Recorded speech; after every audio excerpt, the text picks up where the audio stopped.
From flying jets to growing award-winning wine grapes in Indiana, Scott and Emma Eckart's journey has taken them from military service to building a vineyard on family land. After their time serving as Navy pilots and discovering wine culture while living in Italy, the couple returned to Scott's family farm in Cambridge City with a vision to create a vineyard inspired by the European countryside. Now, just 2 years after opening, Pilgrimage Wine Company is earning statewide recognition, and Scott is using his passion for music to shine a spotlight on local musicians through Treaty Line Records and the Treaty Line Music Festival. Slow down and join us for this conversation with Scott Eckart. I'm Scott Eckart with Pilgrimage Wine Company and one of the owners along with my wife, Emma Eckart. Pilgrimage Wine Company is a winery, vineyard, tasting room here in Cambridge City, Indiana. It's stationed or positioned on grandfather's farm, third generation. And we are focused very authentically on growing grapes here in Indiana and making wine from those grapes. So very traditional, kind of old world modeled ethos. As we say, grow the vine, make the wine, or we make wine the old fashioned way, we grow it. And we're, again, very kind of traditional in the sense that we focus really on hardcore farming.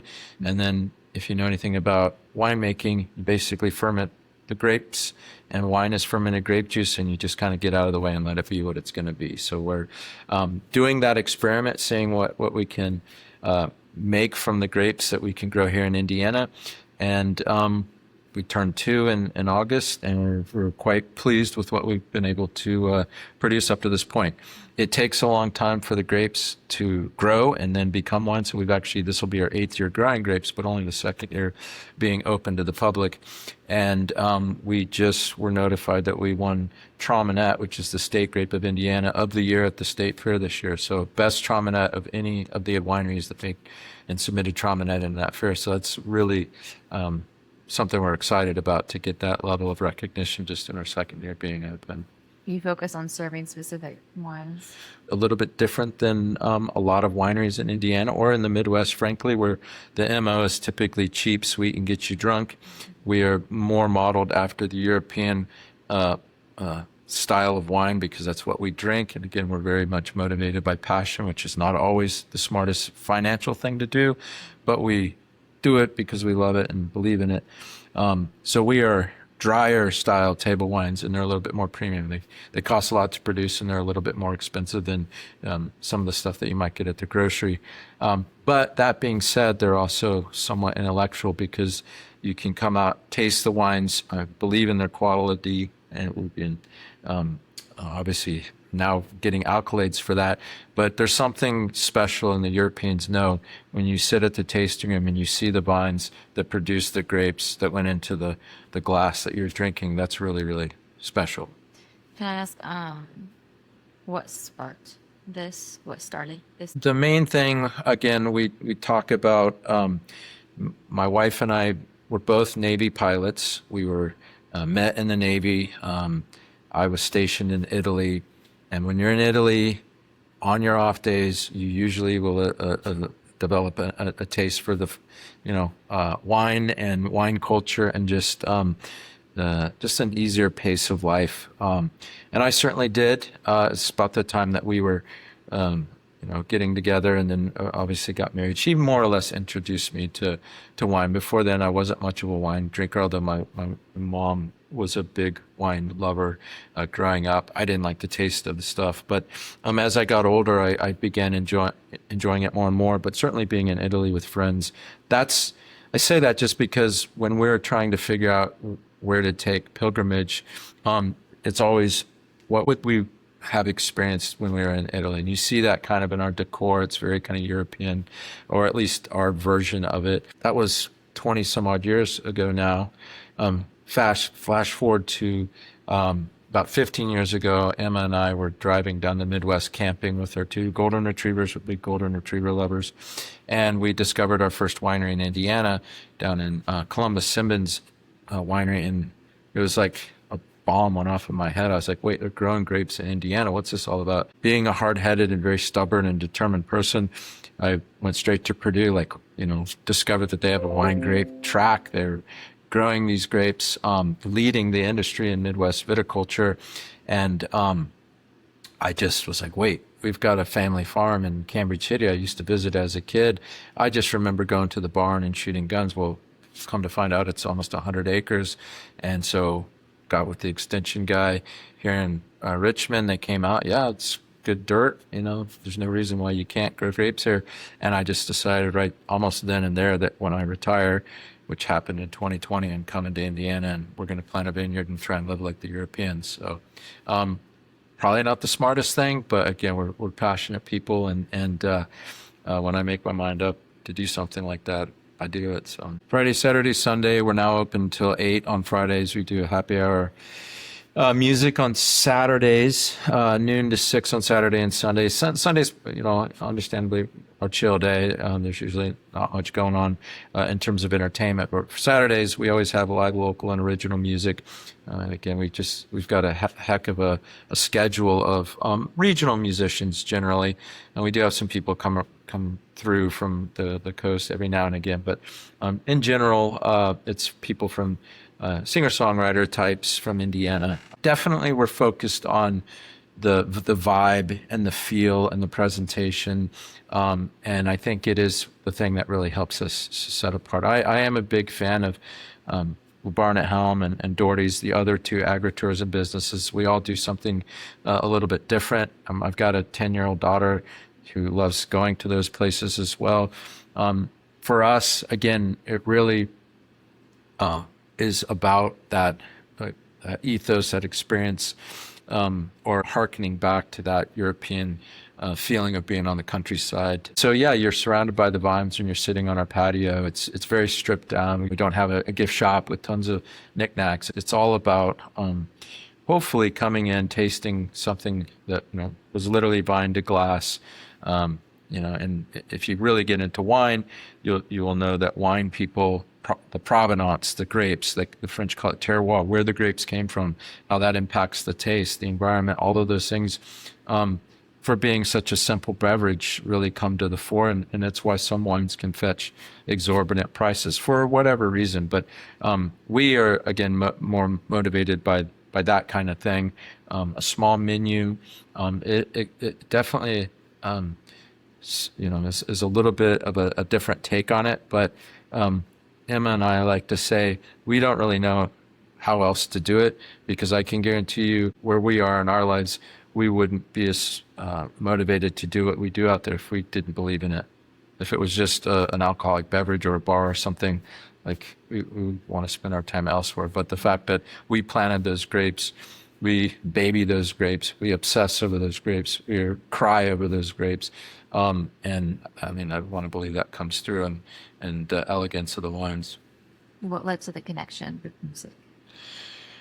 I have been a musician guitar player for 40 years now. It's crazy to even say that. But I started playing at a young age. I actually broke my arm pretty bad. I still have a metal plate in my arm. And I wanted a guitar real bad, but my dad refused, and I had some damage to my hand, and I was able to use that just completely happenstance. The physical therapist was like, yeah, if you got a guitar, that would actually be good physical therapy. So that was the straw that broke the camel's back, and I got a guitar that Christmas and started playing. And to date myself, was going to the local mall in Pensacola, Florida, went to see a movie. It was Rattle and Hum by U2, which was a movie that they put on the big screen. And I became obsessed with The Edge and U2 and that band, and I wanted to be just like him. So I learned all their songs, and that got me into writing and playing music. Went to University of Florida and played there for more years than I should have. But I had a band, and big Jimmy Buffett, Tom Petty, influence, but also REM. I grew up more with alternative Smiths. Till this day, Johnny Marr is one of my favorite guitar players. I bring, as a producer and a musician, more of an indie rock sensibility, but it was fun doing this record because obviously AJ Wetzel's more of a country rock guy. You hear a lot of different styles. Jangle pop, I don't use a lot of distortion. I usually like to turn the amp up and get the amp to distort. But I got to kind of put my little signature on there, and that's gratifying for me because I know it's been 30 years of playing music, to kind of hone the sound. And then, do you want to do a track? And I was blown away that everybody that I asked said yes. I did not expect that. Then I give them the track, and yes, they got to produce it with me, but I believe they were all digging the sound, and we're all excited about the overall sound of the record. So it just I do it for love. I did not, obviously I don't charge. I do this because I love supporting these artists, and we called the Sampler Volume 1 because I truly hope that next year this time, or sooner or later, we'll have 8 other artists, because there's plenty of really talented singer-songwriters, not just in Richmond, but Muncie, Cincinnati, Dayton, through Greenfield. I mean, there's a ton of musicianship happening. I love having those discussions with other people from HOMAC, the Hoosier Music Alliance, and other like what is it? Is every small town in the Midwest have great singer-songwriters, or is there something special? And I think the consensus is that there is something unique and special going on. So that gives me confidence, or the motivation to be like, all right, well, we're going to capitalize on that and use this label to not try and I'm not in it to make money for me. I just said on the radio interview, ideally what I'd like to have is be a conduit for these musicians, to hopefully get something that blows up a little bit and have them fly the coop. This is just a step. I mean, I think in the music business, it's extremely difficult. It's notoriously difficult. It eats people's souls in a lot of cases. But you got to be good at your core competency in anything you do. You have got to be a great musician, otherwise you're not going to make it. You have to be hungry. You have to be willing to clean toilets or do whatever it takes, make coffee, whatever it takes. You have to be humble and hungry. And then you got to be lucky to boot. Maybe the fourth thing is where Emma and I can come in, and I believe that you have to have either a belief in yourself, but probably belief from somebody else who wants to be there to support you. And I look at Pilgrimage and Treaty Line as trying to support these artists to kind of help them believe in themselves so that they'll write that next song that blows up. Did you already have this connection with these artists, and that's what led to wanting to create the record? Yes. Okay. It happened fast, but no, I mean, for the first year, these were people that just came in and played, and I was like, man, really impressed. What's your pathway look like to get on those, probably bigger venues, places you haven't played, getting out of town? And then it seems like the next step is to get on some festivals, because the bigger gigs that you play, you never know who's in the audience. That may be a recording studio guy. I mean, there's no clear-cut path that I know of. People don't really get signed. I mean, the music business has always been tough, but right now it's kind of more random than ever, because there's more opportunity, but there's also more challenges.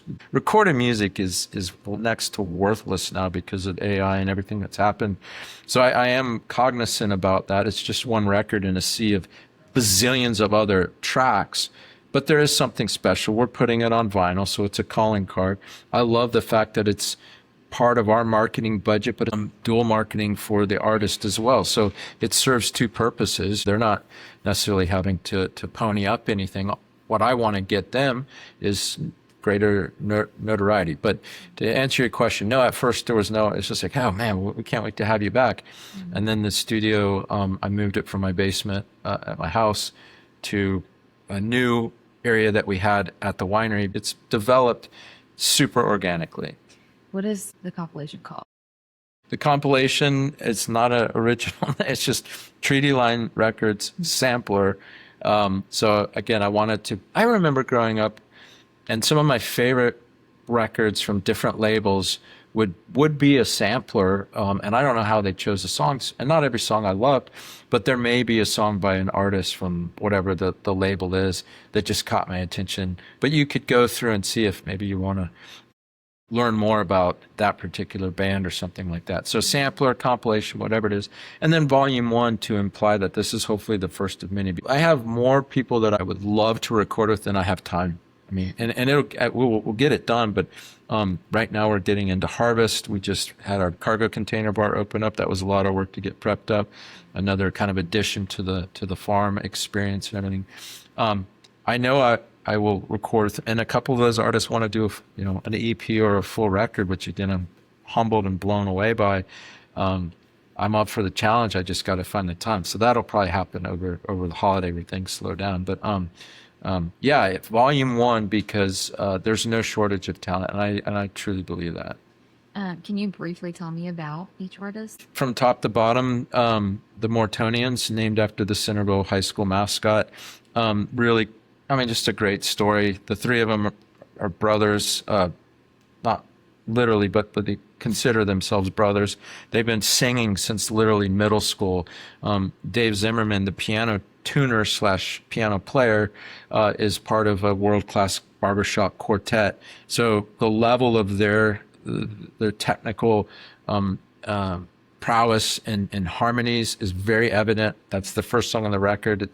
We recorded it like the Eagles used to do their acapellas. Again, I wanted it to be a very organic sound. It's a jangle pop song written by Eric Schaefer, who, again, all 3 of them are dynamos in their own right. Really, really cool track.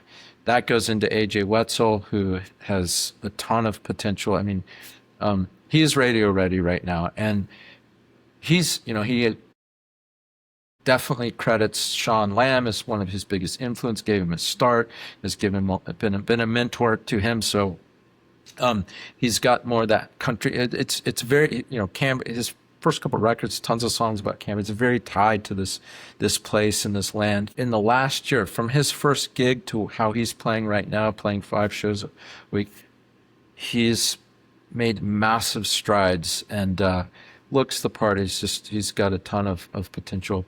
The next one is Giano, who's a very well-known cover guy. For the most part, he plays tons of shows around here. But I actually got with him and we co-wrote the song. And it's got more of a rock thing. He's known for just incredible, powerful delivery of his vocals. Big, strong guy, and he's got a big, strong voice. It's very distinct. Next are 2 Jasons out of Greenfield, Jason Rogers and taller Jason Irwin. They're kind of troubadours. They've been around. They're the ones that have been around the scene the longest. Malibu is the song. It's a brilliant song by Jason Rogers. Very, very different take. They're more of an Americana sound, so it would be 2 acoustics with slide guitar. And it was funny on that one because Jason, who's done some recordings, like, we never want to produce a record that doesn't sound like what people are going to hear when they come see us. And I was like, okay, listen to this. And it sounds nothing like anything they've ever sounded like. So I expected them just to disown it outright. Fortunately, they dug it. I was going for like a Dire Straits kind of California vibey thing. And so again, all of them gave me some license to produce a little bit while trying to stay true to I guess what they would consider acceptable for their vibe and stuff like that. But the song is really unique and distinct, and fun, and it's a beautiful song. So that, again, that's side A, really interesting. My track is more of a kind of an indie pop. I'm a huge Death Cab for Cutie fan, who we just saw downtown. And so it has a little bit more of that indie pop sensibility, but I finished it kind of going into a little bit of a shoegaze / post-rock kind of blow up. And that's just to kind of pay homage to the tragedy of what the song is about, which is my favorite band growing up in Gainesville, where I played music in the 90s. Was a band called Four Squirrels, who actually got signed to Sony 550, produced a major label record that was released after the band had been in a tragic car wreck that killed a couple of the members and basically ended the band before it got started. But that trauma has affected me and so many other people, but like over time, because we weren't really able to understand the ways of the world when we were 22 or 23.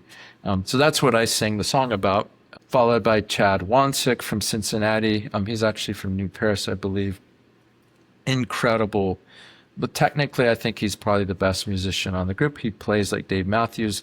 He's got such an intricate style and such an incredible voice. And it's funny because it's like we are all marvel at his playing. We always say, like, what open tuning are you playing? He's like, no, it's standard tuning. It's like, how do you make your guitar sound like that? He's got that level of... And then, like, he can't play a cover song. He only knows how to play his own stuff. It's really fascinating. And to work with him was again, I could not, I would have never guessed he would have given me the time of day and to produce a song with him and then have him really enjoy it. And he actually ended up being a little bit more instrumental in putting some tracks in there. So that was a really fun song. And that is just a deep cut for him. He's got so many other songs that will really haunt you. Fantastic talent. Rachel Appleby is a wonderkin, or one of the younger musicians. She's a librarian from Cambridge City, Indiana. She's 25 years old. And again, I just believe in her as somebody that could develop as a musician. Comes from a family of musicians. She's got some really great recordings. Her husband generally accompanies her on bass. I think that track, again, is a little bit more alternative. She typically is a little bit more organic and bluegrassy, but she gave me artistic license, and that's what we came up with. It was just a kind of a demo song for her. But that was fun. We had Kyle from the Mortonians sing some backup. But she's got some really beautiful, a little bit more country stuff. She sounds like Alison Krauss when she sings. She's got an angelic voice. I think she still needs to just keep honing her process. But at 25, it's just like, girl, just keep doing it. Keep doing it. If nothing else, you'll continue to write great music, and you know, at least from my vantage point, it's art for art's sake anyway. So just don't stop. And then it finishes with the other 25-year-old Jansen Duncan, who I also 100% think if the right person discovered him, he'd be on his way to Nashville. Again, odds not in any of our favor, but he is absolutely phenomenal. He came in, he had a room full of people when we were recording that, and his technical ability to play on time, he knocked everything out, probably first take and then second take just as a backup, and we used the first take. I mean, just who does that at 25? He's just really, and so his song, In Tune, he just had his daughter, who I think just turned 1, and he was writing the song from his guitar's vantage point. And he talks about how the only thing he loves more than his guitar is his daughter now.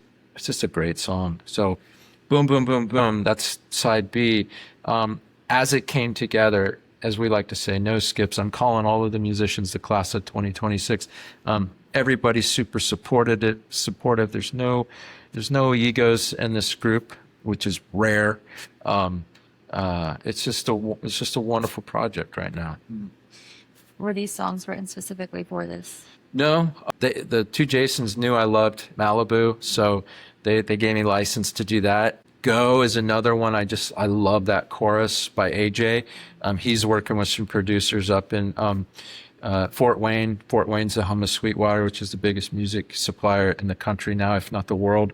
So there's a ton of really technical, amazing people that work there, but are also artists and producers and engineers and stuff like that. It's a hotbed. These songs were all, for the most part, maybe Rachel's was a demo that she wasn't really doing anything with, but no, they was just kind of a quid pro quo. Let's work on this track and see, how it fits. It's all recorded in the same room with mostly the same equipment. I've got some decent mics and preamps, but kind of the production style and the way I use reverb and kind of glued it together and then had it mastered. It's just, hopefully people feel as I do that there is a distinct sound to the polish of the record, Can you talk about the journey of recording those songs?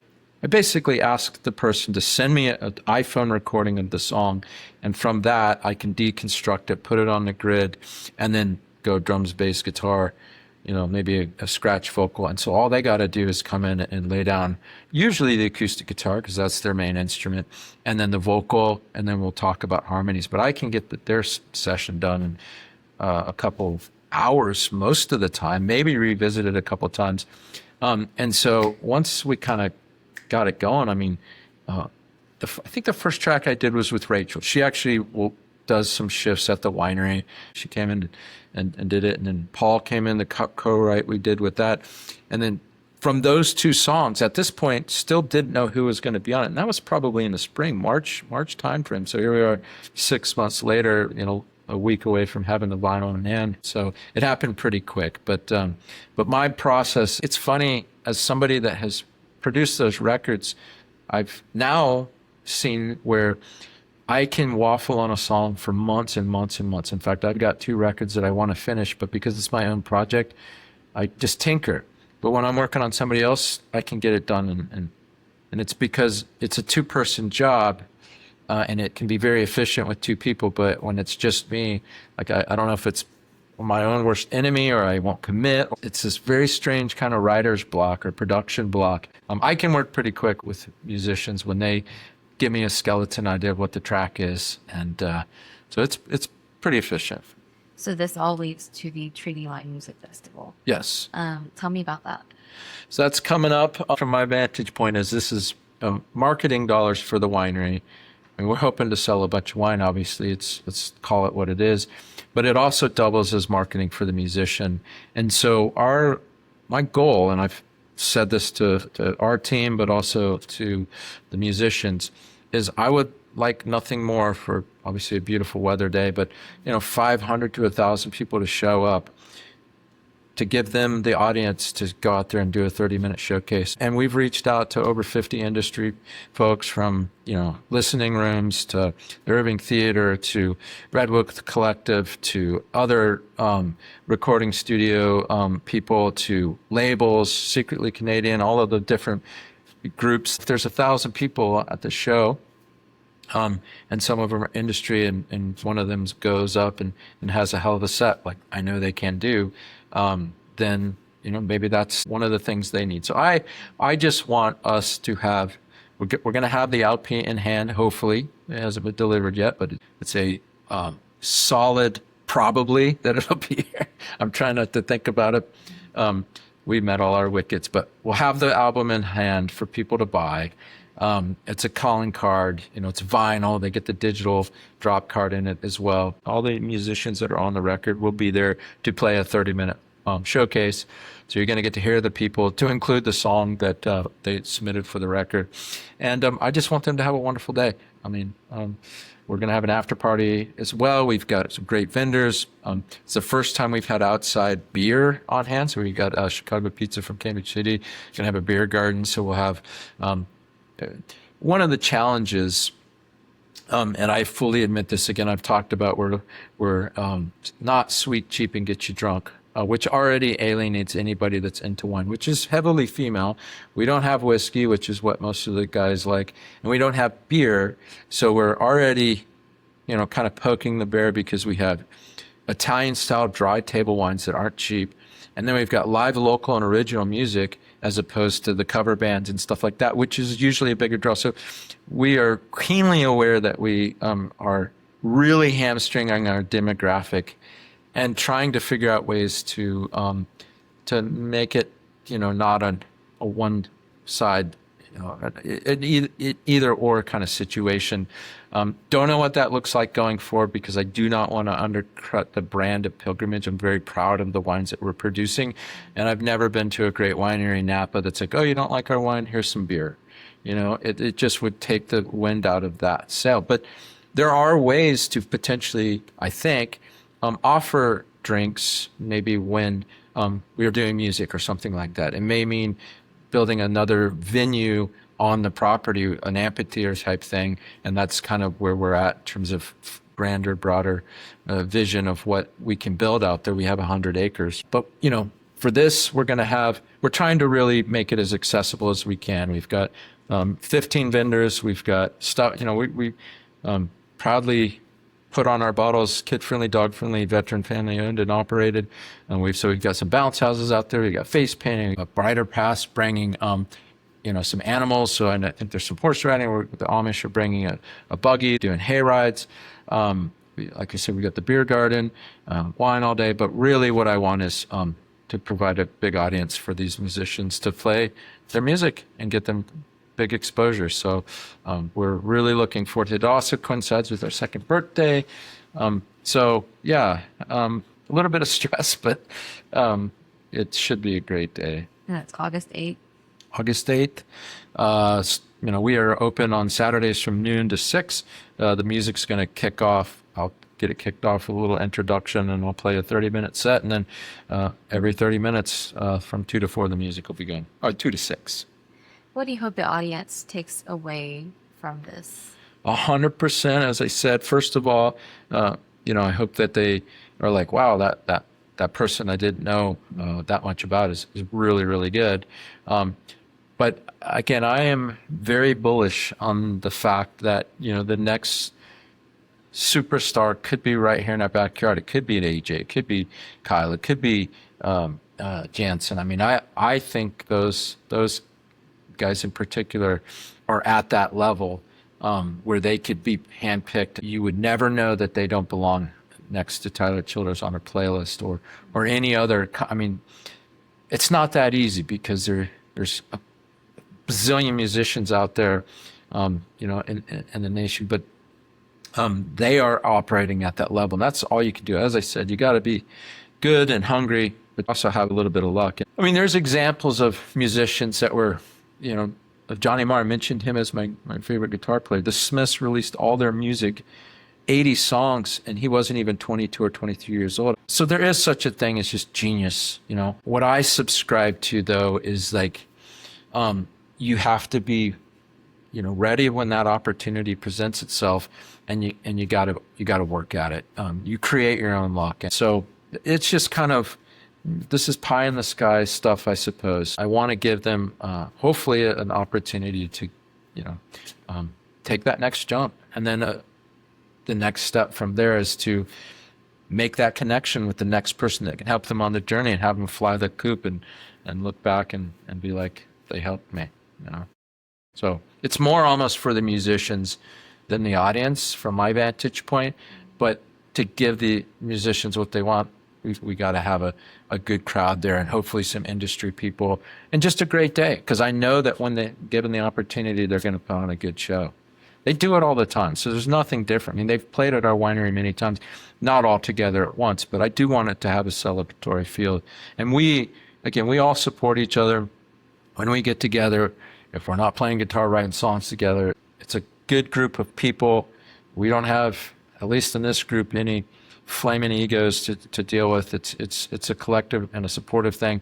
And I think if we kind of can set that standard now, the next sampler volume 2, the bar will be set that, hey, we're here to support each other, play nice in the sandbox. Are those the plans going forward? Yeah, it's volume 1 because I don't want it to be the first and only. Luck will guarantee that. But secondly, there's no shortage of musicians that I've already got a short list of people that are basically like, okay, it's a commit. Now let's just find the time. So the next record will be, I can't say better or worse, but the talent will be there for sure. No, there's no doubt.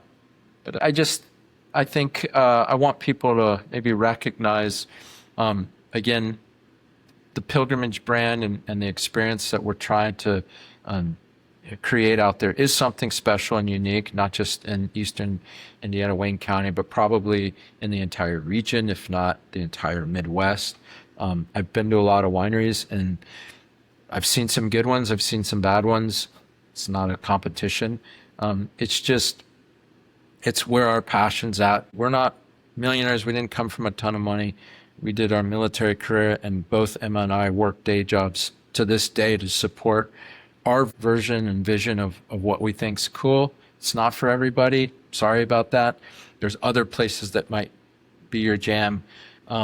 but it's important for us to just hammer down on the fact that this is just our version of what we're passionate about, and we hope people can see that. I feel like when you come out there, you do get a sense for the beauty of the place and kind of how neat it is. We're not business geniuses. We, again, are motivated by passion, great customer service, and giving people a great experience.